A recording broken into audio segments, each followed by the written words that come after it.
ایک مولانا تھا شاہ عبد العزیز محدث دہلوی رحمۃ اللہ علیہ، یہی دہلی کی جامع مسجد سے سب سے پہلے فتویٰ لاگو کیا تھا کہ انگریز ہمارا دشمن ہے، یہ ہمارا، یہ مسلمان کا نہیں، یہ ہندوستان کا دشمن ہے، یہ ہندوؤں کا بھی دشمن ہے، سکھ کا بھی دشمن ہے، عیسائی کا بھی دشمن ہے۔ جب تک یہ انگریز ہمارے ہندوستان میں رہیں گے نہ مسجدیں محفوظ ہیں، نہ مندریں محفوظ ہیں، نہ گرودوارے محفوظ ہیں، ان کو بھگایا جائے۔ سب سے پہلے فتویٰ لاگو کیا۔ اور سن لیجیے، جب گاندھی جی افریقہ میں پڑھ رہے تھے اور وہاں سے جو ہے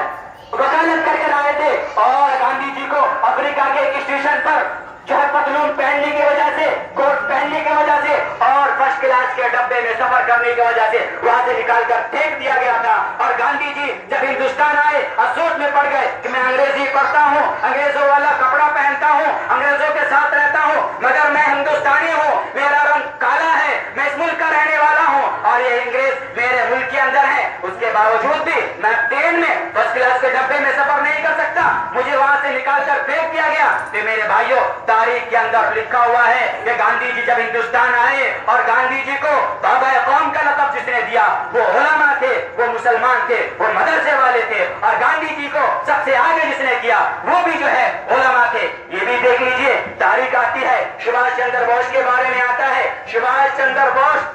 اب تو نہیں ہے، تاریخ ہندوستان کے لوگوں نے، ہندوستان کی سیاست نے ان کو گم کر دیا، ان کے وجود کو مٹا دیا، مگر ان کی قربانی اور ان کی یادیں آج بھی زندہ ہے۔ سبھاش چندر بوس کے تحریک آزادی کا جو کمانڈر تھا، ایک مسلم تھا اور ایک مولانا تھا، ایک مدرسے والا تھا۔ یہ ایک نہیں، ہزاروں ایسی تاریخ ہے، ہزاروں ایسی تاریخ ہے جس میں علماء کا نام تھا، ہے اور ہمیشہ رہے گا۔ مٹانا چاہیں مٹ نہیں سکتا۔ ہاں، یہ الگ بات ہے کہ یہ بولا جا سکتا ہے کہ پتا پتا بوٹا بوٹا حال ہمارا جانے ہے، جانے نہ جانے گل نہ جانے بات تو سارا جانے ہے۔ میں یہ نہیں کہتا کہ شاید نے کیوں کہا تھا، مگر یہ ضرور کہتا ہوں کہ ہم لوگوں سے کہا تھا جو ہم لوگ بٹے ہوئے ہیں، ہم لوگوں سے کہا تھا جو ہمارے اندر علاقائی بھید بھاؤ ہے، یہ بہاری ہے، یہ پنجابی ہے، یہ مدراسی ہے، یہ فلاں ہے، یہ فلاں ہے، وہ کہا کہ دیکھ لو ہندوستان کے مسلمانوں، تم نے 70 سال میں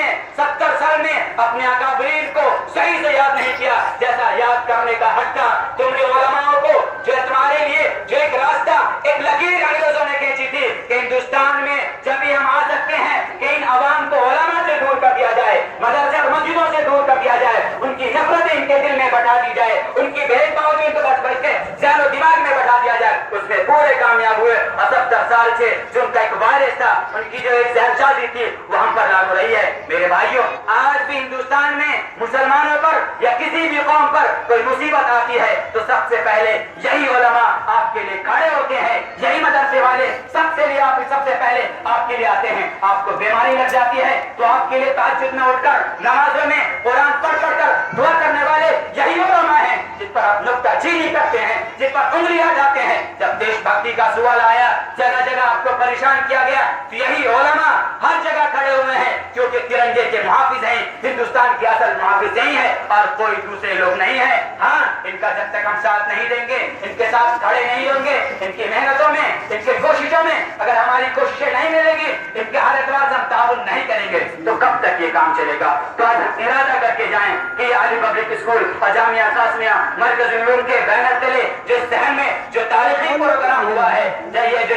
یوم آزادی کا، اس کو ہم باقی رکھیں گے۔ اور آزادی ایسی آزادی نہیں، اصل آزادی غریبی سے لڑنے کی ہے، اصل آزادی پریشانیوں کو دور کرنے کی ہے، اصل آزادی جو ہے اپنے ملک کو صاف ستھرا کرنے کی ہے، اصل آزادی عورتوں کو آزادی دلانے کی ہے، تحفظ دلانے کی ہے، اصل آزادی بچوں کی بچپن کو جو ہے محفوظ کرنے کی ہے، بوڑھوں کو سہارا بننے کے لیے ہے۔ ہم آج ارادہ کر کے جائیں کہ ہم ایسی آزادی اپنے ملک کے اندر لائیں گے اور اس کی پوری کوشش کریں گے۔ اب تک نہیں کیا ہے اور اب کریں گے، اور انشاءاللہ جب ہمارے ملک کا 100واں جو یوم آزادی ہم منائیں گے تو ہمارے ملک میں غریبی بھی نہیں ہوگی، گندگی بھی نہیں ہوگی، کوئی بھید بھاؤ نہیں ہوگا، اور جتنے بھی عناصر ہیں جو بھید بھاؤ کرنے والے ہیں ہم ان کو اکھاڑ پھینکیں گے۔ کریں گے نہیں کریں گے انشاءاللہ؟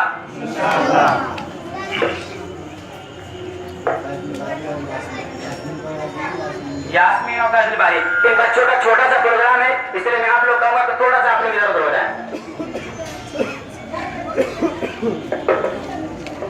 السلام علیکم۔ وعلیکم السلام۔ میرے بزرگوں اور ساتھیوں، آج ملک میں